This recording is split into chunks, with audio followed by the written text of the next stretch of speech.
A abrir la palabra en Segunda de Reyes, en el capítulo 4, versículos 38 en adelante. Segunda de Reyes, aquí habla una experiencia que vive el profeta Eliseo, y es una experiencia de varias que se presentan en su tiempo y para el pueblo. Es una experiencia maravillosa. Allí vamos a encontrar, por ejemplo, de lo que se nos narra del profeta Eliseo, la segunda multiplicación de algo, pero encontramos ahí la primera multiplicación de los panes y de los peces, de los panes. Allí encontramos la primera multiplicación de panes que aparece. Pero no es la primera multiplicación de algo en beneficio de otro, porque ya ha narrado el libro, pues la multiplicación del aceite también, ¿vale? Es un tiempo, por lo tanto, como veis, un tiempo de escasez. Es un tiempo de hambre, es un tiempo de dificultad para el pueblo. Es mucha dificultad. Y estando en esas situaciones, cuando el pueblo lo está pasando peor, en el tiempo de Elías el pueblo lo estaba pasando fatal. ¿Y por qué lo estaba pasando fatal? Por la moral del pueblo. La moral era de pena. Tanto pecado, tanto pecado, y de tal manera se describe a Acab que se graduó con honores en maldad y en pecado. Es decir, si yo en algo pienso que soy retorcido, o pienso que uno de mis hermanos es retorcido, pensad que no le llega a los tobillos de Acab. De acuerdo a la descripción que hace la Biblia de Acab, fue peor que su padre con mucho. Imaginad la situación moral que pasaba, y allí se manifiesta el profeta Elías. ¿Está bien? Ahora pensad en esta cuestión. Estamos ahora en una circunstancia donde el pecado del pueblo ha sido condenado por el profeta Elías mismo ha sido condenado. El Señor se ha manifestado con poder y ha manifestado también al profeta que hay toda una iglesia, todo un pueblo fiel allí que no ha caído. Hay un pueblo fiel. En medio de tanta infidelidad, en medio de tanta maldad, en medio de tanta idolatría, hay 7.000 que no han doblado rodilla delante de Baal, porque son fieles a Dios. Entonces, a veces en medio de la maldad, en medio de lo que a nosotros nos parece que todo va mal, que las cosas son pésimas, que el país va fatal, que la iglesia es Babilonia, que no sé qué, sabed que siempre Dios tiene dentro un remanente. Siempre hay un pueblo, siempre hay fieles, siempre hay gente de buen corazón porque ha sido purificado por la sangre de Jesús, que está buscando hacer la voluntad de Dios. Aun cuando el panorama parece adverso y difícil, el Señor tiene siempre un remanente, una voz de esperanza. Y allí aparece Elías para rescatar a ese pueblo con la manifestación del poder de Dios. Pero luego de que termina el ministerio del profeta Elías, la tierra está en una situación pues crítica. La gestión mal llevada, ¿qué produce? Pues malos resultados, ¿verdad? Cuando se administra mal el dinero del pueblo, cuando se administra mal, se gestiona mal políticamente al pueblo, pues puede traer consecuencias graves. Y esas consecuencias pueden ser crisis, momentos críticos graves. Cuando alguien gasta más de lo que gana, pues llegará el momento en que se vea en una situación de crisis, de necesidad. El que compra lo que no necesita, termina vendiendo lo que más necesita. Eso es un principio de economía de los que no saben vivir acorde a las bendiciones que reciben, sino que quieren vivir por encima de las posibilidades.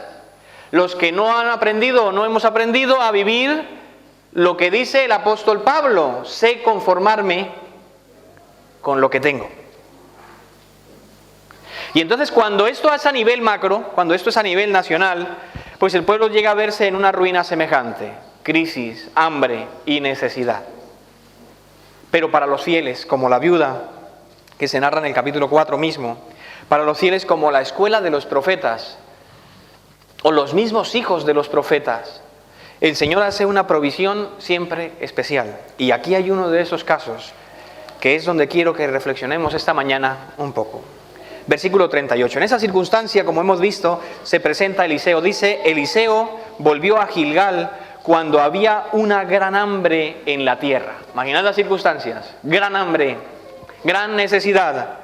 Y Eliseo vuelve a Gilgal. Estoy leyendo 2 de Reyes, capítulo 4, versículo 38. Y los hijos de los profetas estaban con él, por lo que dijo a su criado, pon una olla grande y haz potaje para los hijos de los profetas. Vaya, qué optimista el profeta. Hay hambre, hay necesidad, y él le dice, venga, pon una olla y haz comida para todos. Y salió uno al campo a recoger hierbas, dice el versículo 39, y halló una como parra montés, y de ella llenó su falda de calabazas silvestres y volvió, y las cortó en la olla del potaje, pues no sabía lo que eran. Después sirvió para que comieran los hombres, pero sucedió que comiendo ellos de aquel guisado gritaron diciendo, varón de Dios, hay muerte en esta olla, y no la pudieron comer. Él entonces dijo, traed harina, y la esparció sobre la olla, y dijo, dad de comer a la gente, y no hubo más mal en la olla. Bien, pues bueno, el pueblo se veía que estaba en la olla, no había para comer, no había posibilidades, hambruna por todas partes, situación crítica, venían de una crisis espiritual que como crisis espiritual trajo hambre. Esto es algo que se repetirá en toda la Escritura, vosotros lo vais a ver, conforme el pueblo abunda en el pecado, y detrás del pecado, dice la Escritura, viene el hambre, vienen las malas bestias, viene la enfermedad y viene la muerte. En lo moral está directamente relacionado con lo físico, directamente. Si no, lo podemos ver en la ley, así en un repaso rápido, ¿vale? Para que lo entendamos, pero directamente, lo vais a ver.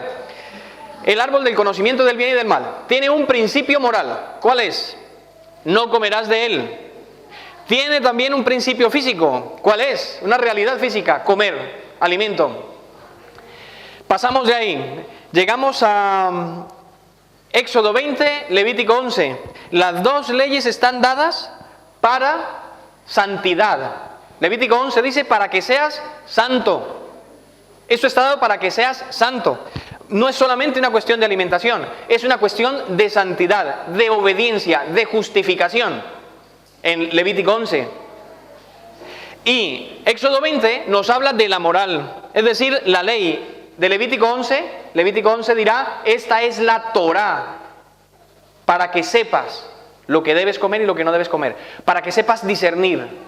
Y para que seas santo, esta es la Torá, Levítico 11. Éxodo 20, esa es también las 10 palabras, la ley de Dios, los principios morales que han de regir el carácter de todo aquel que crece o llega a ser a semejanza del carácter mismo de Dios. Por lo tanto, como veis, la Torá tiene esa dimensión también, una dimensión moral y tiene una dimensión física, es decir, real, en la que la comes, la palpas. Y Jesús pone este ejemplo muchas veces, comed. El que no come mi carne y no bebe mi sangre, ese mismo ejemplo está ahí. Es decir, sigue siendo tan real lo moral y lo físico que cuando el pecado daña, el pecado gobierna, detrás de eso viene necesidad, viene hambre, viene situaciones críticas. ¿Bien? Y Eliseo viene en esta parte para ayudar al pueblo. Y se presenta Eliseo allí y pide que por favor pongan una olla grande y un potaje para los hijos de los profetas. Bueno, mirad, este artículo de lo que voy a compartir algunos párrafos nada más, es de El País Internacional. Se titula La próxima guerra cultural. Bien, está escrito por David Brooks, es un hombre con filiación al judaísmo, es un periodista de Canadá con filiación al judaísmo. Y en el artículo habla de un fenómeno que está ocurriendo a nivel mundial. Ha titulado el artículo La próxima guerra mundial. ¿Y sabéis la frase con que inicia? Increíble, mirad. El cristianismo está en declive en Estados Unidos. Pero realmente no es solo Estados Unidos. El cristianismo está en declive hace décadas. ¿Bien? Dice, el número de estadounidenses que se declaran cristianos y van a la iglesia está cayendo, y los votantes evangélicos, incluso a nivel político está hablando, dice, constituyen una cuota cada vez más pequeña del electorado. ¿En dónde ha sido golpeado el cristianismo? Entiende él. Dice, los reveses más graves que se ha llevado el cristianismo se encuentran en el reino de los valores. Por favor, quedaros con eso un poco, ¿vale? Los reveses más grandes con los que se está encontrando el cristianismo es en el reino de los valores. La cultura estadounidense se está separando de las posturas cristianas ortodoxas en materia de homosexualidad, sexo antes del matrimonio, métodos anticonceptivos, hijos nacidos fuera del matrimonio, divorcio, entre otra gran gama de cuestiones sociales. Cada vez más cristianos se sienten ajenos a la cultura mayoritaria y temen que pronto empezarán a ser tratados como parias sociales. Nos vamos quedando desmarcados de lo que hay. Y citando a un autor dice de esta manera: tenemos que aceptar que vivimos en un país culturalmente post-cristiano. ¿Qué os parece esta frase? Tenemos que aceptar que culturalmente vivimos en un país post-cristiano. ¿Dónde está poniendo al cristianismo?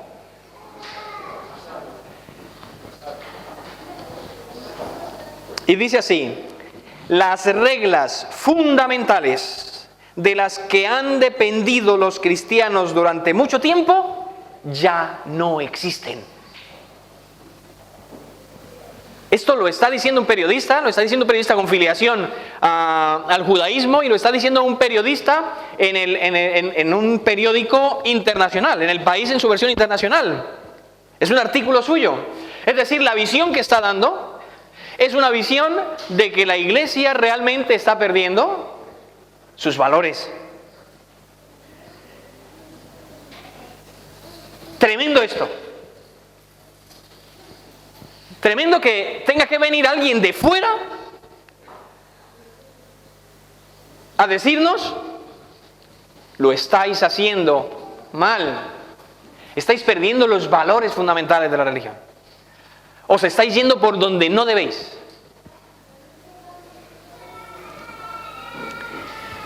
Mirad, permitidme por favor unas frases más. Dejad de lado, pide él, esto se lo pide al cristianismo, dejad de lado la guerra cultural que ha propiciado que buena parte de 3 generaciones no sienta ningún apego por la religión o las creencias. Dejad de lado un esfuerzo que ha supuesto un desastre en lo que concierne a la comunicación y ha reducido lo que era una fe rica, ¿a qué la ha reducido? Dice, a una obsesión pública por el poder y por el sexo. Dejad de lado una guerra cultural que al menos a corto plazo, como iglesia, estáis destinados a perder. Está hablando la iglesia en general. Le está diciendo, por favor, no os enfoquéis tanto en el poder, no os enfoquéis tanto en el sexo. Por favor, buscad los valores que habéis tenido siempre, que se han fundamentado desde que Dios ha dirigido a su pueblo.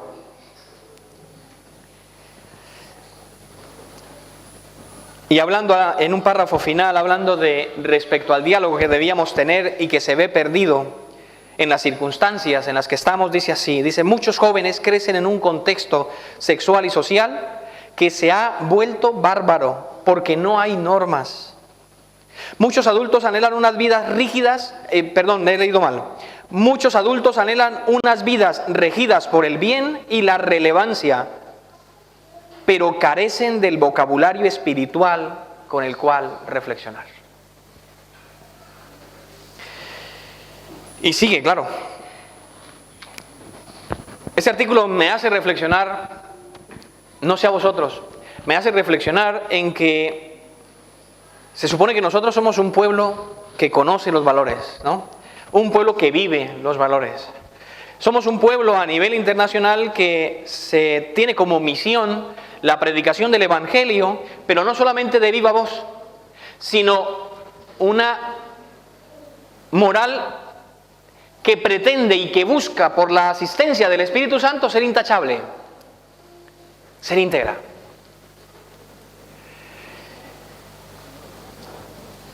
Y tiene que venir, cuando lo leía, pues se ponían un poco los pelos de punta, ya esta mañana no, pero sentía,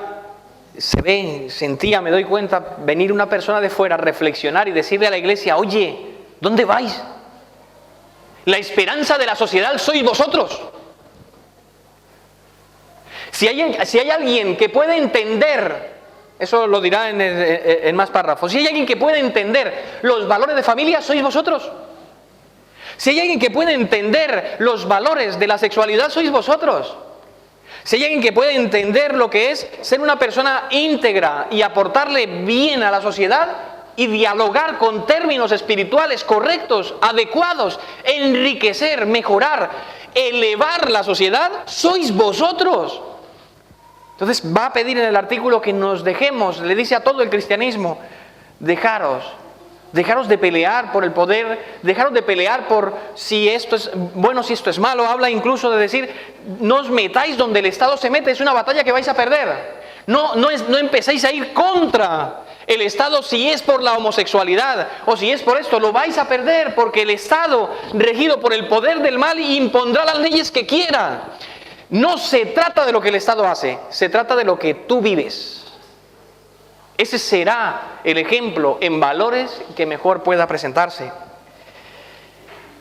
Cuando este hombre habla esto, no sé lo que vosotros veis, pero veo una cuestión. La sociedad tiene hambre. Hambre de valores de verdad. Y aunque muchas veces lo hemos hablado, ya no satisface lo que ven. No está llenando lo que ven. Incluso los mismos cristianos y la misma iglesia, en el momento que ha perdido el norte, aun cuando se hace tratando de encontrar el equilibrio, aparecen el partidismo político que nos lleva hacia el centro social, hacia la derecha social, buscando la obra de Cristo como iglesia y buscando a la vez el poder. Nos está diciendo seguís divididos, seguís viviendo un cristianismo esquizofrénico, queriendo tener el reino de los cielos mientras tenéis el reino de la tierra. No queréis soltar ninguno de los dos. Queréis tener el reino de los cielos mientras vivís de manera inmoral en la tierra, revolviéndoos en vuestros pecados, en vuestros consentimientos de placeres. Queréis tener las riquezas del cielo sin dejar de luchar y vivir y anhelar en vuestro corazón las riquezas de este mundo. Esquizofrenia. Una sociedad con hambre de modelos a seguir. Una sociedad que establece modelos en lo que pueden entender que es bueno y buscan ejemplos y ponen a hombres, ponen a filósofos, ponen a pensadores, ponen a autores de libros, a escritores, los ponen por modelos porque no encuentran un modelo adecuado al cual seguir. Realmente el único referente que la Escritura nos da es Jesucristo.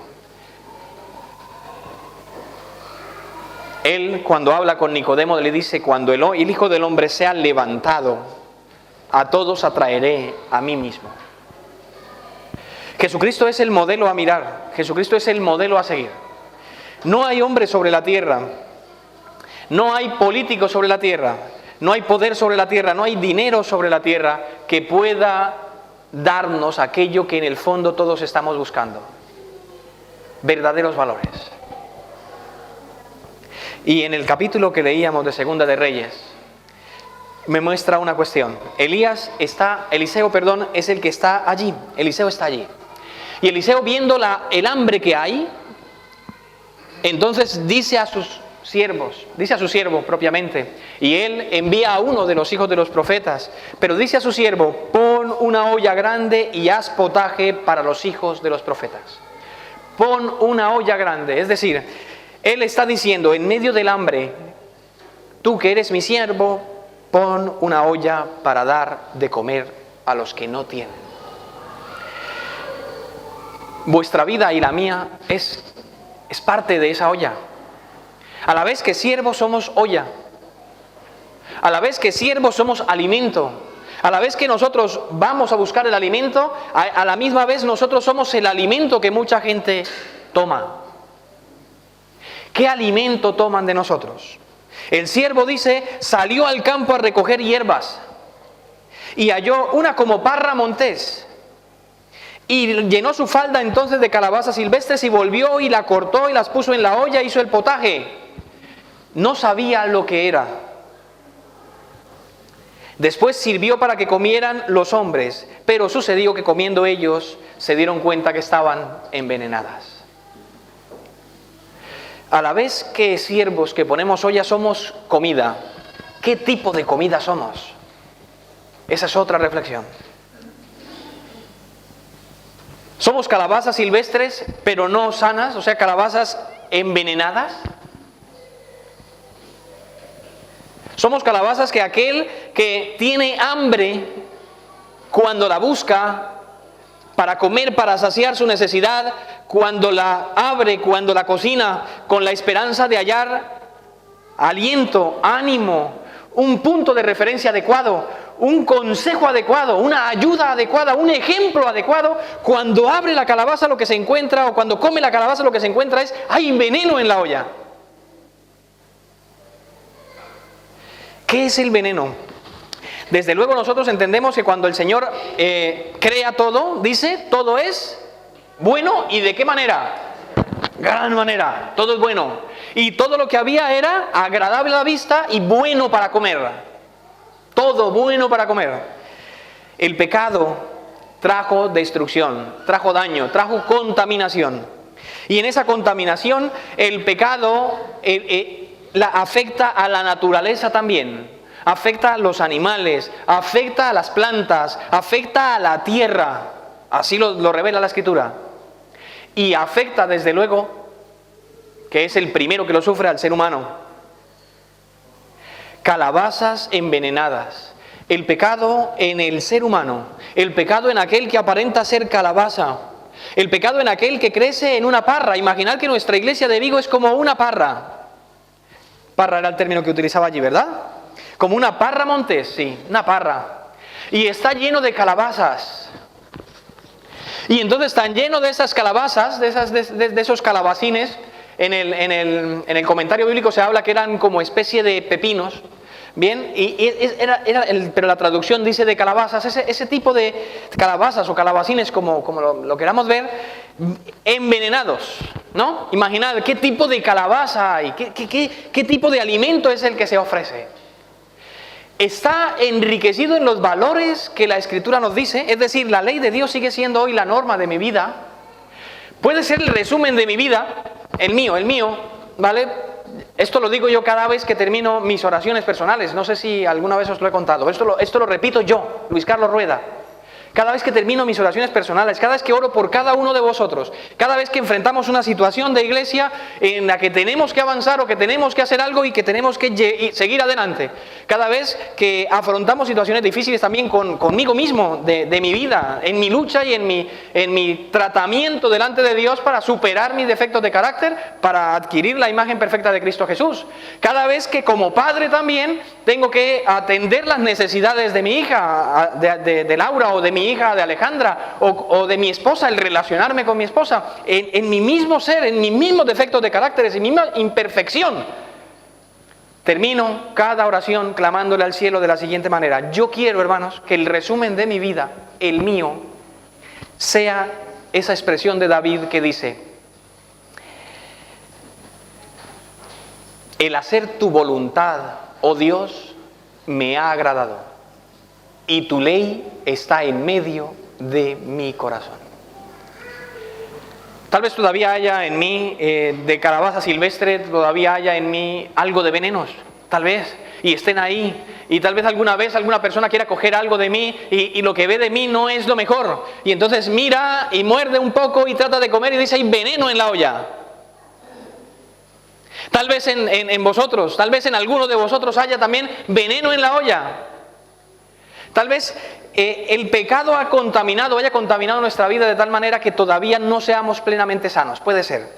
Pero el texto se está refiriendo a la esencia propia de la calabaza. Y aquí me voy a referir específicamente al pecado oculto, al pecado secreto, es decir, al pecado que tú practicas, que tú vives creyendo que nadie te ve. En el libro de Proverbios, no vamos a leer el texto, pero lo cito, el libro de Proverbios nos dirá que el que confiesa sus pecados y se aparta, alcanzará misericordia, pero el que encubre sus pecados no prosperará. Bien, no hay paz para los malos, dice otro escrito también, ¿vale? Me quedo con este de Isaías capítulo 29, versículo 15, porque es la realidad lo que llega a ocurrir en esto. Isaías 29, 15. Ay de vosotros, ay de los que se esconden de Jehová. Isaías 29, 15. Ay de los que se esconden de Jehová, encubriendo el consejo, y sus obras están en tinieblas, y dicen, ¿quién nos ve? ¿Quién nos conoce? Calabazas silvestres venenosas que se esconden en las iglesias, que se esconden en nosotros, o cada vez que se esconden en nuestra propia vida. Pecado oculto, tendencias pecaminosas, malos rasgos de carácter cultivados. Es decir, que no hacemos nada porque eso cambie. No luchamos delante del Señor, no manifestamos delante del Señor y buscamos el cambio real. Todo eso que está ahí envenena. Y entonces a veces cuando nuestros hermanos llegan a la iglesia, o cuando nuestros amigos vienen, o cuando nuestros hermanos están con nosotros, notan el veneno en la olla. Es decir, no somos diferentes a los demás. No somos diferentes. Buscan un referente en la iglesia que no lo hay. Y el autor clama diciendo, por favor, iglesia, volved a los valores. No os perdáis en luchas culturales, volved a los valores, porque no hay un referente claro en la sociedad a quien seguir. Y si la iglesia se pierde en todas esas batallas, queridos hermanos, ¿quién les va a dar alimento? La orden de Jesucristo fue, dadles vosotros de comer. ¿Pero qué les vamos a dar? Calabazas venenosas. Hay algo que me gusta también del texto y me da esperanza. El final del versículo 39 de Segunda de Reyes, donde estamos leyendo, fundamental texto de reflexión, dice, pues no sabía lo que era. Y esto me gusta. Me gusta porque me da esperanza. Queridos hermanos, a veces como pastor, a veces como miembros de iglesia, o a veces como anciano de iglesia, o a veces como dirigente de un departamento, a veces como padre de familia, queremos darle lo mejor a nuestros hijos. Tienen hambre, y ¿qué padre, si su hijo tiene hambre, le da una piedra o una serpiente? ¿Qué padre lo hace? ¿Verdad que no? En la norma general, no. Hay que estar loco para hacerlo. Pero nos da el beneficio de la duda. Tal vez muchos no lo sabemos. Tal vez no sabemos el alimento que damos. Tal vez creemos que estamos dando lo mejor. Tal vez cuando nos sentamos a hablar con nuestra familia y criticamos lo que hacen los ancianos de iglesia, o criticamos lo que hacen los hermanos que están preparando los programas, o criticamos al pastor, o criticamos a los miembros, o hablamos mal de la gente, no nos damos cuenta que le estamos dando a nuestros hijos calabazas envenenadas. Que cuando miran hacia la iglesia, lo que piensan es lo que en algún momento un joven me decía, cambio la palabra, ¿vale? Esto es una caca. Yo no quiero estar en esta iglesia. Esto es una caca, hablando de su iglesia. Esto es una caca. Calabazas envenenadas. Cuando yo muerdo la calabaza y lo que hallo es veneno solamente, esto no me ayuda. Cuando lo que encuentran en mí, que digo que debo ser sabio, circunspecto, correcto. Esta mañana hablaba con los jóvenes y le contaba la experiencia muy reducida de una persona, un cantante que conocí allí de Colombia. Era un chico que cantaba una canción que decía, la frase fundamental de la canción era que solo a Dios yo le puedo cantar. Solo a Dios yo le puedo cantar. Y un día iba con unos jóvenes de la iglesia, se ofreció para llevar su coche y le llevaban en su coche, llevaba a los jóvenes en su coche, y de repente, esto me lo contaba una chica que iba ahí con el grupo. De repente sonó la música, y la música que sonaba era heavy metal, rock. Y entonces cuando empezó a sonar, uno la fue a cambiar y este chico, no, déjala, que esta es mi canción. Y empezó a cantar. La chica sentada en la parte de atrás le toca el hombro y le dice, yo pensé que tú solamente a Jesús le podías cantar. Desde ese momento se hizo un silencio en el coche, absoluto. Veneno en las calabazas. Es cuando nosotros no sabemos a veces lo que hacemos. Damos y no sabemos lo que damos. Y doy gracias a Dios porque nos da ese margen de duda.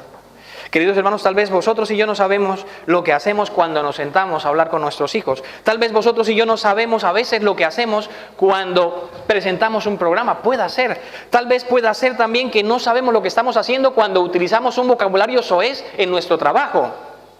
Y decimos como la mayoría de la gente, no sé qué en Dios. Y lo decimos igual.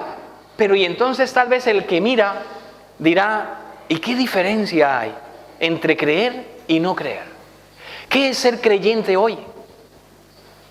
¿Qué es ser cristiano hoy? ¿No hay una diferencia entonces en valores?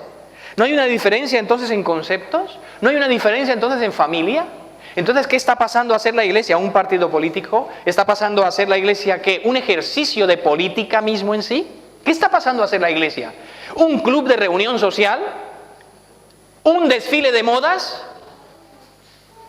¿Un lugar donde criticamos a los demás para sentirnos bien con nosotros mismos? ¿Qué está haciendo la iglesia hoy? ¿Qué es el cristianismo hoy?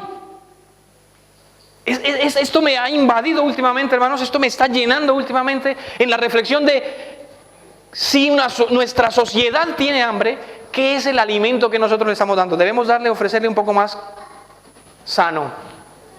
Pero lo sano tal vez no tiene que ser que tiremos las calabazas a la calle. Vosotros podéis ver en mí tal vez errores, defectos, seguro que sí. Y vosotros podéis ver en vuestros hermanos errores y defectos, seguro que sí. Y los demás podrán ver en vosotros también errores y defectos. ¿Sabéis qué es lo importante del párrafo, del texto que estamos leyendo que me gusta? Eliseo dijo a esas calabazas venenosas, le dijo a su siervo, echadle harina. No dijo, tirad esas calabazas, que me den otras. Id al Carrefour, que deben estar mejores. No, echad harina en la olla. Traed harina y echad harina. Trajeron harina y echaron la harina.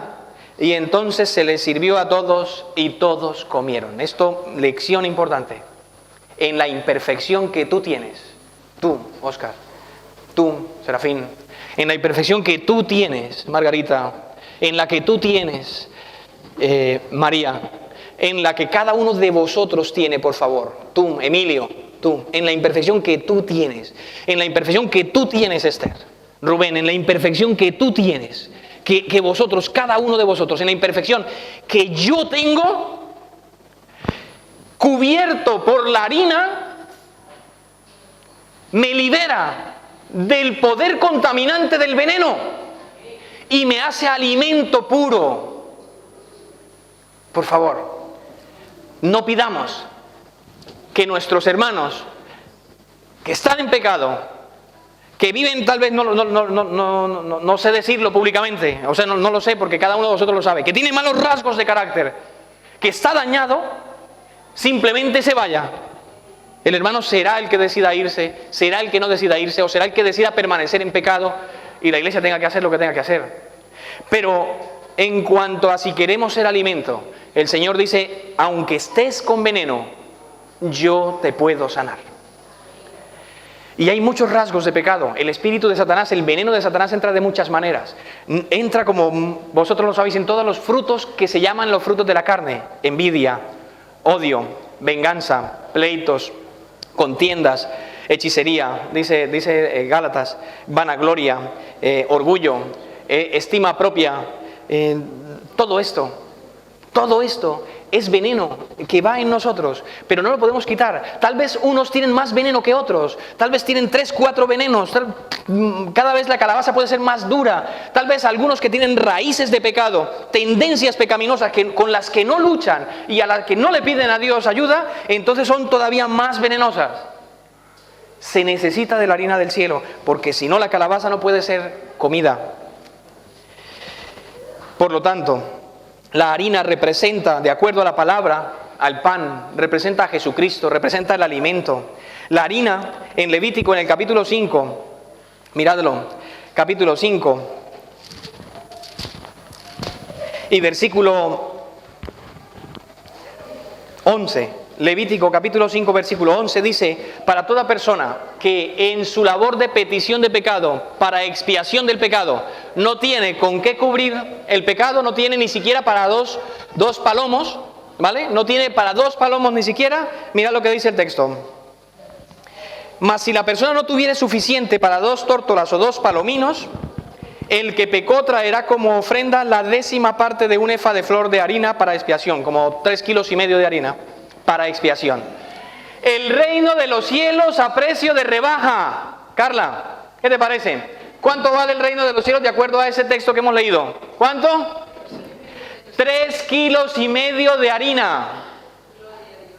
Espelta, trigo sarraceno, cebada. Era la harina de los pobres. Era la que menos valor comercial tenía en ese entonces. 3,5 kilos, el cielo a ese precio, y no es rebaja, es la representación de la vida de Cristo Jesús puesta en la cruz del Calvario. Es decir, Cristo hecho polvo, y el polvo es la muerte. La harina representa al Cristo crucificado, al Cristo muerto por tus pecados, y al Cristo que lo dio todo para que nosotros seamos salvos. Esa es nuestra salvación. El sacrificio de Cristo Jesús. Échale harina a tu vida, hasta que parezcamos un ratón de panadería, llenos de harina totalmente, vestidos de Cristo totalmente. Esto lo único que implica, hermanos, el precio es aceptar la harina que es Cristo Jesús.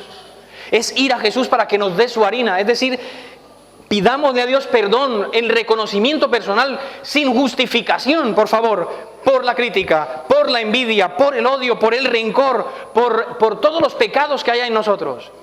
Pidámosle al cielo perdón, pero no sigamos en la práctica y el ejercicio de pecado, por favor. Clamemos al cielo por harina, que ponga harina en estas calabazas, que ponga harina, Señor, en todo esto que es nuestra calabacera de Vigo, y que esta sociedad que está clamando con hambre por modelos correctos, adecuados, que orienten, que den soluciones verdaderas, nosotros seamos la respuesta.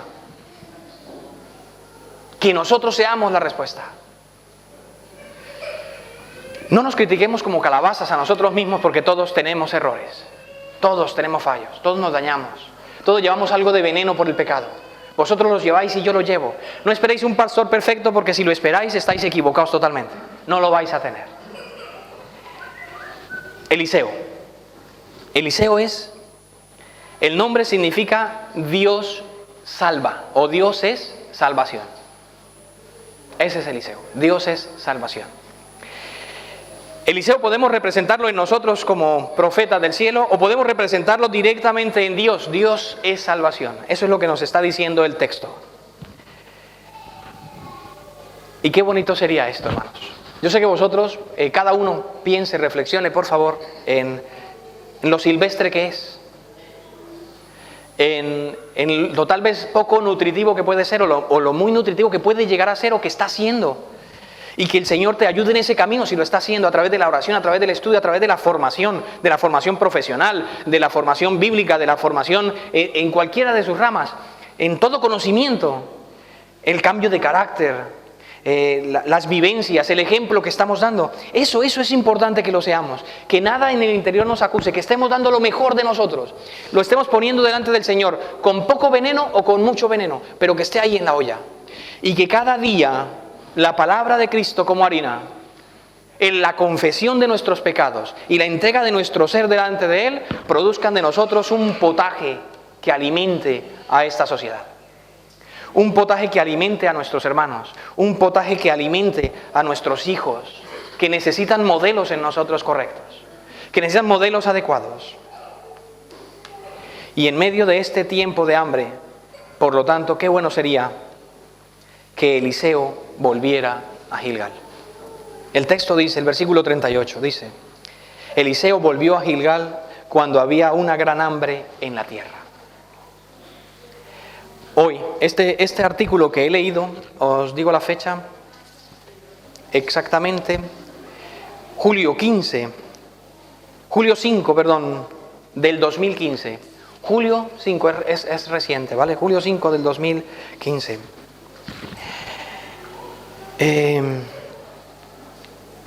La gente tiene sed de modelos correctos. Necesitan una salida para su crisis existencial verdadera de fondo. ¿Qué modelo de cristianismo le estamos dando? ¿Qué modelo te ofreces tú? Ese modelo tiene que estar cubierto de harina, porque siempre será imperfecto. Pero sed conscientes que debemos estar en la olla y ser convertidos en potaje, cubiertos por la harina de Cristo para ser el alimento esencial. Yo creo, queridos hermanos, sabiendo todos que el Señor está por venir, que es importante algo, viendo la hambruna de nuestra sociedad, viendo la hambruna en Vigo, es importante lo siguiente: que Eliseo vuelva a Gilgal. Es necesario que Eliseo vuelva a nuestra iglesia. Es necesario que Eliseo vuelva a nuestras familias. Es decir, es necesario que la religión vuelva a ser o a tener como centro a Cristo Jesús, la oración, el estudio de la palabra, la vivencia interna, la confesión de pecado y la restauración del pecado. Esto es necesario, sin que nos lleve la vida en batallas culturales, sin que nos lleve la vida en batallas doctrinales, sin que nos lleve la vida en batallas de poder, sino simples calabazas silvestres contaminadas, que sin el poder de Dios no pueden alimentar a un pueblo.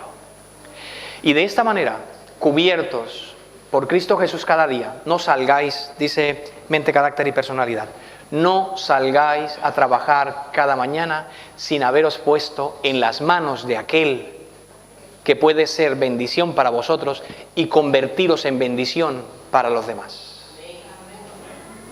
Que vuelva Eliseo.